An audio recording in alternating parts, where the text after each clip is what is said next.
to another episode of the Conversation Station. This episode, we're going to be reviewing the Fantastic Four First Steps trailer, as well as talking about Reed Richards and the MCU. I was going to review the Fantastic Four First Steps trailer a few days ago. I've just gotten a little bit busy with work and family, so just doing it a little bit late.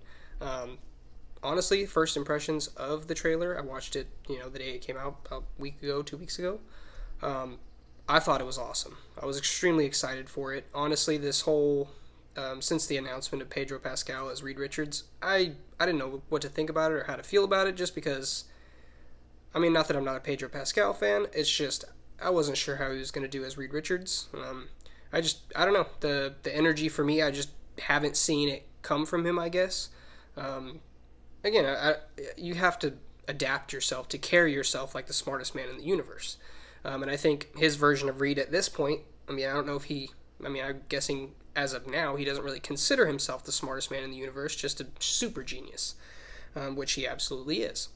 And obviously, just from the narration of the trailer, we obviously can, gather that they actually go up a few times into space, and, that's what ends up giving them their powers. And each time they go back, I'm guessing different things happen, and they're noticing different things, and it seems to progress, and, we get to Ben being the Thing and everybody having their powers, and Johnny being able to turn into a ball of fire.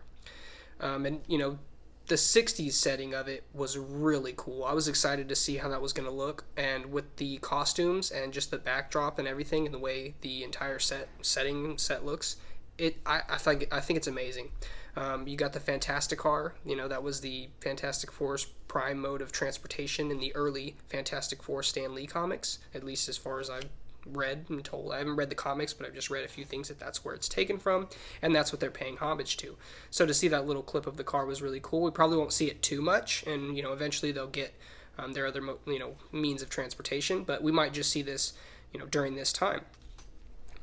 We also have the cast is amazing. Now we got Pedro Pascal as Mr. Fantastic. We have Vanessa Kirby as Sue Storm, and Joseph Quinn as Johnny Storm, and Ebon Moss as the Thing. All of these great actors, and to put them into this pot and let them work together is definitely going to be fun to see how they play in the Marvel sandbox. Obviously, one of them has been in Marvel before, so in The Punisher. So it's going to be interesting to see, this jump. Obviously, we're seeing more different actors take on multiple roles in this universe, and honestly, it's not really that big of a deal. A big explanation, obviously, is going to be, where the heck has the Fantastic Four been the entire time? Where were they during, Avengers, Infinity War, the first Avengers, all of it? And that's the big question, and that, hopefully is explained, but it might not be. As we lead into Avengers, Secret Wars and Doomsday and all that, hopefully we'll get, touched on. Obviously, the Fantastic Four has to be a huge part in these movies, so it wouldn't really make sense for them not to be. So for them, it's going to be interesting to see whether they just kind of propel them into the future and just kind of drop them in with the gang and don't really explain it, just give it like, oh, well, we were over there. And, you know what I mean? Just kind of say, oh, we were in the wrong universe, sorry. Or something like that. If it's just an easy little throwaway explanation, that would kind of suck.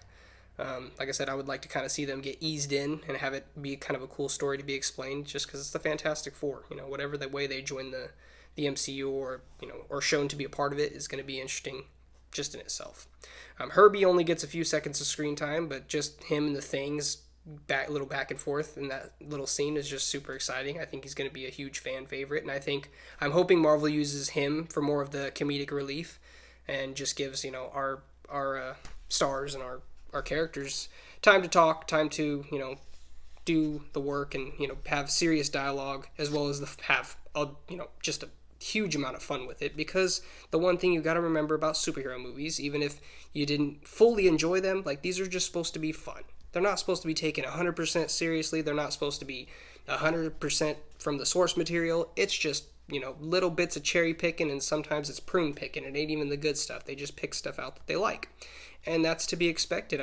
If you knew exactly what was going to happen, it would just, if you could really tell the storyline and you could really lay it out and see exactly what was going to happen, that would be kind of boring. But luckily, Marvel has done a pretty good job at throwing twists and turns, and even some of them are not well received. That they're doing their best, I think, with everything that they're given, with what they're trying to set up. Obviously, with the success of the first Avengers all the way to Endgame, it's like they're not trying to recreate that magic, but they're trying to do something else again. They're trying to do something. They're trying to do something that hasn't been captured in these last few Marvel movies, and I hope that they achieve it with Fantastic Four. I hope that's a jumping off point, and we get to step into all these movies and feel connected and everything. I've seen reviews on Captain America: Brave New World. I personally haven't seen it myself. I don't think I will. Like I said, I'm a Marvel fan. I like comic book movies, but I'm really not into like having my time wasted. And just from what I have seen so far, I don't think I'm gonna enjoy the movie that much. So I just don't. I'll just watch it through clips, honestly. And if you say, oh, you're not a Marvel fan, you don't like the movies that much, whatever. Like, go for it. I don't care. I'm not gonna waste my time. I didn't waste my time with Mighty May Web. I just kind of like skimmed through it through posts and seen how it was, and you get the gist of the movie. And while there may be small slivers that you miss, it's to me, it's not worth wasting the time, not worth wasting the almost 2 hours, because I want to have fun. I want to enjoy the movie. I want to enjoy the references, the cameos, the Easter eggs, and all that. And it seems like a lot of people can't do that because of how this movie was. A lot of people just got taken out of it by whether it was the CGI or just a bunch of different factors. Mainly, the main complaint obviously is the CGI and the back shots, backdrops, and things like that, and just how not great everything looked. Just and that was the main complaint. And honestly, I see it in the shots of the ones that I was looking forward to, like the fight with Red Hulk, and it just, to me, I don't see it as being worth sitting there to watch it, honestly. And I know that, but I like Anthony Mackie, so that is like the one reason why, if I do go see it, which I may not, I don't know. Like I said, I work a lot, so it just depends. But if I get the time, I'll go see it. And the only reason I go see it is, second, Harrison Ford, but Anthony Mackie. He's just funny. He's great to watch. He's a good actor. He's enjoyable to watch. So, like, if the movie is good in any way, I think it will be because of his performance as Sam Wilson, which he's always done a good job at, which would be, like, the redeeming factor of this movie. Whether it's that or, the Hulk fight, but I've just seen, quite a few people say that they were just kind of underwhelmed with it. So that's kind of a bummer. But my point is, these movies are supposed to be fun. They're just a lot to have fun with. Like I said, I love the throw-ins and I like the tie-ins, and I can't wait to see how it all translates into the other movies and what comes next. It's always fun. 60s style was great. The style of the way the Thing looks with his brow, I really like that. I've seen a lot of people, praising the way that they did like Johnny when he's flying away, and you can kind of see like the scorch on the camera, and like almost like you're flying right behind him with a GoPro or something. That was really cool.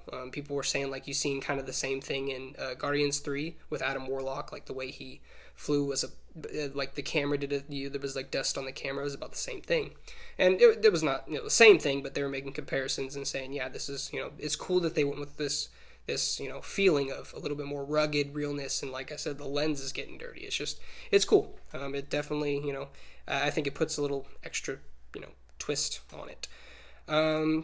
Galactus is, I believe, going to be the enemy of this film, and a lot of people are speculating that the reason Galactus shows up at all is because of Franklin Richards, and other people have speculated that there's a few scenes where just the way Sue is walking and the way she's standing, and people were speculating she may be pregnant at the time with Franklin Richards or whatever, or just something to that degree.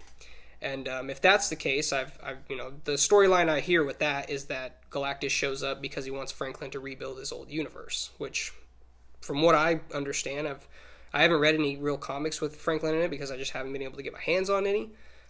But I have read that he's extremely powerful, can do warp reality, and basically make everything his plaything if he wants to. So he's extremely powerful, and I think it'd be cool to see if that's the way they go with it. There is going to be a Silver Surfer. So again, is this going to be that they eat that Galactus is the planet eater? Will he threaten to eat Earth, or what is going to be the threat here? Obviously, Galactus is the threat, but what is he threatening to do? Is he threatening to destroy the planet? And the reason is always going to be interesting. So I just can't wait to see how those performances play out, honestly. And like I said, Pedro Pascal looked like he's just doing a great job, and I hope that we really feel that synergy and we really feel like they've been a team.